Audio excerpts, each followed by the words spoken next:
سب سے زیادہ کام ہند و پاکستان کے لوگوں نے کیا ہے۔ جو مسلمان وہاں مقیم ہیں انہوں نے کیا، اس میں چاہے سنی ہوں شیعہ ہوں، بعد میں ایرانی آئے ہیں، عربی آئے ہیں، یہ سب لوگ بعد میں آئے ہیں۔ سب سے زیادہ کام جو ہے اس کا اعتراف خود ایرانی اور عربی لوگ بھی کرتے ہیں۔ بسم اللہ الرحمن الرحیم، السلام علیکم۔ المنتظر ٹی وی میں آپ سب کو خوش آمدید۔ پروگرام علم و معرفت کے ساتھ میں ہوں آپ کی میزبان ذوفشا نقوی۔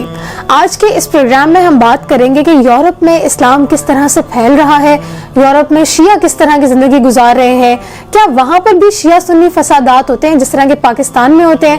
ان تمام موضوعات پر ہم بات کریں گے علامہ سید مرید حسین نقوی صاحب سے، جو کہ نائب صدر ہیں وفاق المدارس شیعہ پاکستان کے۔ سب سے پہلے علامہ صاحب آپ کو پروگرام میں خوش آمدید کہتے ہیں۔ آپ کا بہت شکریہ کہ آپ نے اپنے قیمتی وقت میں سے کچھ لمحات نکالے اور ہمیں ٹائم دیا۔ علامہ صاحب، سب سے پہلے مجھے یہ بتائیے گا کہ یورپ میں اس وقت جو اسلام ہے کتنی تیزی سے پھیل رہا ہے، لوگ فالو کر رہے ہیں؟ یورپ کے اندر اسلام پھیلنے میں آپ اگر پیچھے جائیں گی تو بڑی بڑی شخصیات جو کہ امام جعفر صادق علیہ السلام کے زمانے کی شخصیات تھیں، انہوں نے اس زمانے سے کام ہوا اور اس سے بھی قبل یورپ کے اندر کام ہوا، کیونکہ روم کا جو تذکرہ ہے وہ ایک ایسا تذکرہ ہے جو کہ قرآن حکیم کے اندر بھی ہے اور اسی طرح ہماری اسلامی کتب کے اندر بھی ہے۔ اور روم جو ہے وہ ایک ایسا ملک ہے، یعنی اٹلی اس کا شہر روم جو ہے تاریخی ہے، اس کا تذکرہ جو ہے آپ جا بجا دیکھیں گی، جہاں آپ کو باقی آثار جو ہیں اسلامی ان کے ملیں گے، آپ اس کا بھی تذکرہ دیکھیں گی۔ اسی طرح اسپین کے اندر بھی ایک زمانے میں تقریباً اسلام تھا، بعد میں آہستہ آہستہ اسلام رفتہ رفتہ جو ہے ختم ہوتا گیا۔ اب کیا ہے، اسلام کی جگہ پر عیسائیت وہاں پر جو ہے آ گئی۔ لیکن اس کے اندر جو بڑے لوگ تھے جنہوں نے کام کیا، ائمہ کے زمانے میں خود ائمہ معصومین علیہ السلام نے کام کیا۔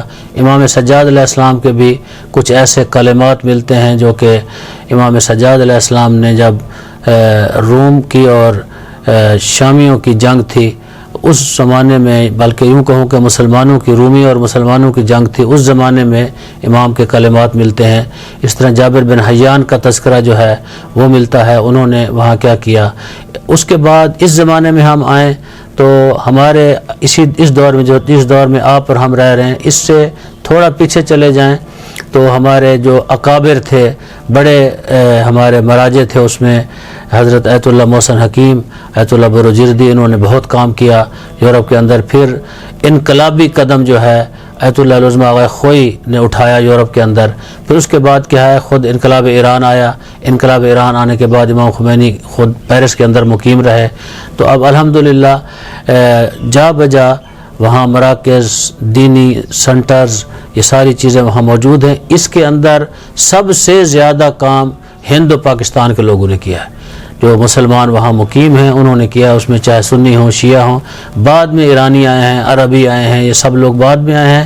سب سے زیادہ کام جو ہے اس کا اعتراف خود ایرانی اور عربی لوگ بھی کرتے ہیں۔ ہند و پاک کے علماء اور اسی طرح ہند و پاک کے لوگ جو وہاں مہاجر بن کے گئے تو انہوں نے بہت زیادہ اس کے اندر کردار ادا کیا ہے۔ اسلام کو پھیلانے میں، مراکز کی تاسیس میں ان لوگوں نے بہت زیادہ کام کیا ہے۔